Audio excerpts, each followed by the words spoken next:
Special thanks to Affordable Prestige Cars, a name which many of you will of course recognise from my previous Jag content, for providing the F-Type in this review. They are of course based in the southwest of England, in Glastonbury, so if you're in the market for something like an F-Type, like an S-Type, an XJ, an XK, then chances are they've probably got at least something that's close to what you're looking for, and could maybe even source you a car if you are so inclined.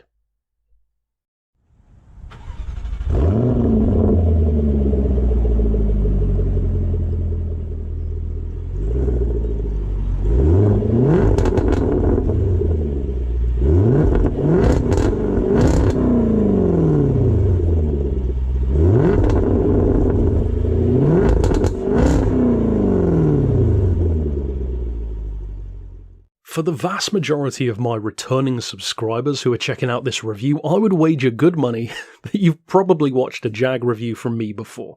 Chances are an XK of some kind. And I even did a rivals match between this, or the F-Type in general, and the XK, wherein we tried to sift through which car is better for what kind of buyer. And it's a justified question because they are similar, but at the same time very, very different in a number of key ways. I would summarise it by saying that the XK is a pure long-distance GT with elegance, comfort and torque over everything else, whereas the F-Type is more of a pure sports car with some GT leanings, with the two-seat layout, more of a compact approach, and more of an overt approach to performance rather than comfort. It's not uncomfortable, but it's not really about comfort. That's the difference between the two. However, this is not the first time I've talked about an F-Type, because I talked about the open top with the V6 engine, the S version before, and as great as it was in its own way, and it often gets a ton of praise because of just how good it sounds, which it deserves, it simply didn't grab me in the same way that an XK does, because it's just a personal preference thing. On that note though, that is why I was so keen to try one of these. Would it be another underwhelming experience for me, or could this actually come close, or could it maybe even surpass my love for an XK? Well, spoiler alert, I do still prefer the XK, so for my fellow fans, you can stop sweating, but the F-Type R is infinitely better to me than the V6. And the reason why is actually kind of simple. Now, there's no way of saying this without annoying certain F-Type owners, so I'm just going to say it as I believe it is. The V6 is a very, very good sports car for people who don't really care if it's a Jag or not. This is a Jaguar super sports car. Everything about it is very Jag. The way it looks, sounds, growls, snarls, slides, and absolutely rips your face off with straight line performance. The V6 simply doesn't do that. The V6 is too nice for that. It's fast, but there are different kinds of fast. That one is very quick. This one is visceral. It's noisy. It's more like a modern day muscle car, and that is one of the things I love the most about the XKR.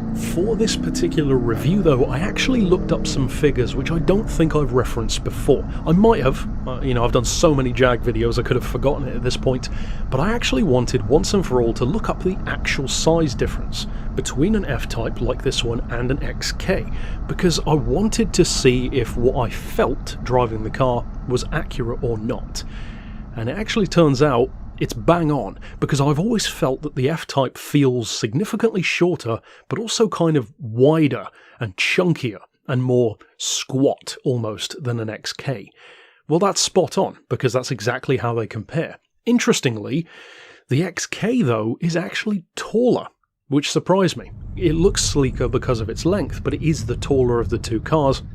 And I think when I'm inside the car, you can sort of see that. My head is a lot closer to the roof, let's put it that way, and because of the fact that it's a strict two-seater, the seat adjustment is no way near as comprehensive as, for example, an XK is, with the open or closed top.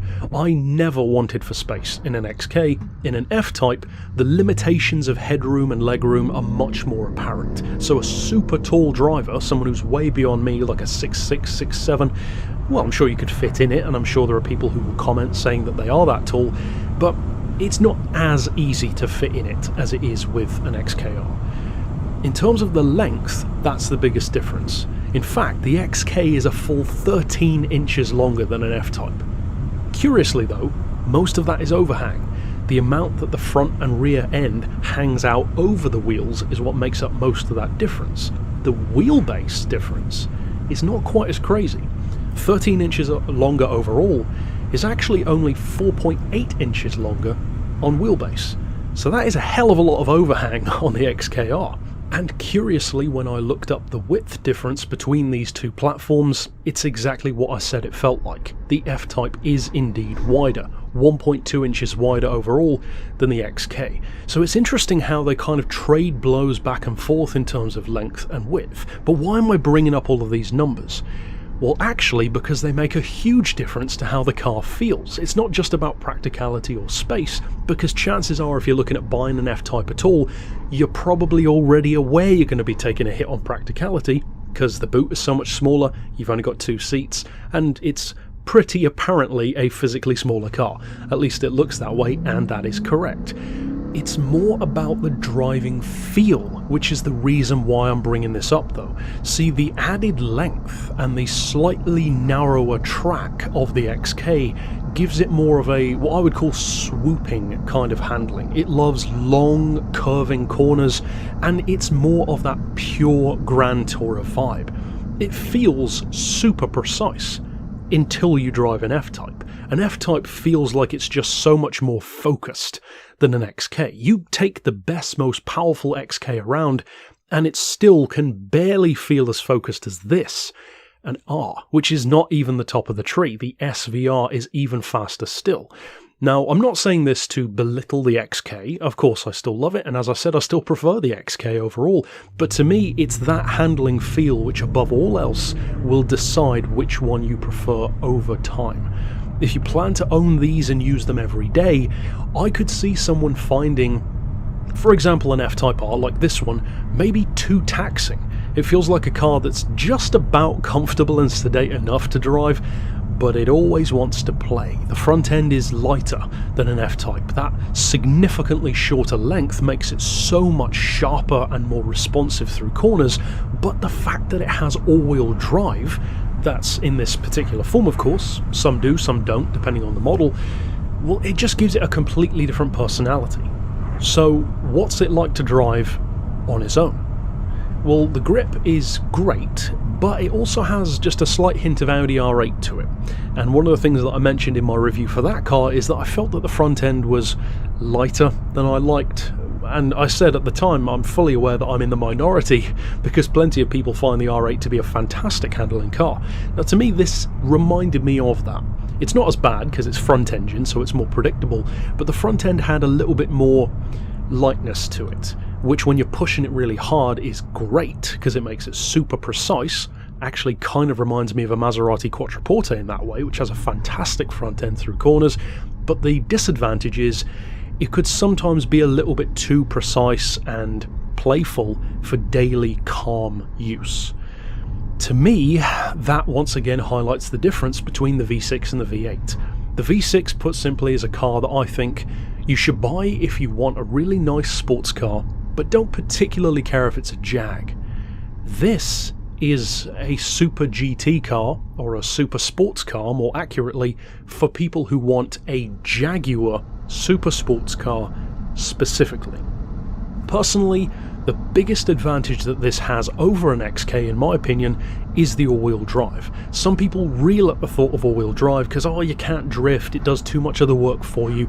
Trust me, if you're saying that, you've clearly never driven an all-wheel drive F-Type. This is no Nissan GT-R. It does not do all the work for you, and you can definitely get the tail out. What it does do, though, is give you that precious bit of extra grip over the front end, which makes a huge difference to launch off the line, and can mean the difference between keeping and losing control in anything but perfect weather. So in other words, it's more British than the XK. It's more realistic in terms of how all-weather a car it can be, which is ironic given that this is more of a sports car, and you'd kind of think that the GT would be more practical in that way. Now overall, you're going to pay a lot more for something like this than most XKs, so this is really one of those situations where I would strongly suggest that if you love the F-Type, I don't think you even should be dissuaded from it.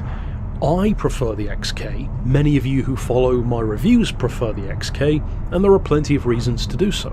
However, there are also plenty of things to love about the F-Type, especially this one over the V6 in my opinion. It's that much better in every way as far as I'm concerned, and for somebody who maybe is currently an XK owner who wants to maybe branch out and get an F-Type, or maybe dip their toe into the water and see what the difference feels like, just to see if they made the right choice, definitely drive the V8.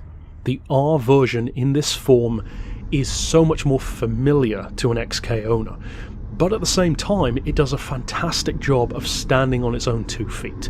The performance is ballistic, the handling is fantastic, the proportions manage to feel almost chunky and muscular but also quite compact at the same time, and in that sense I actually found the F-Type to be very similar to the Mercedes AMG GT.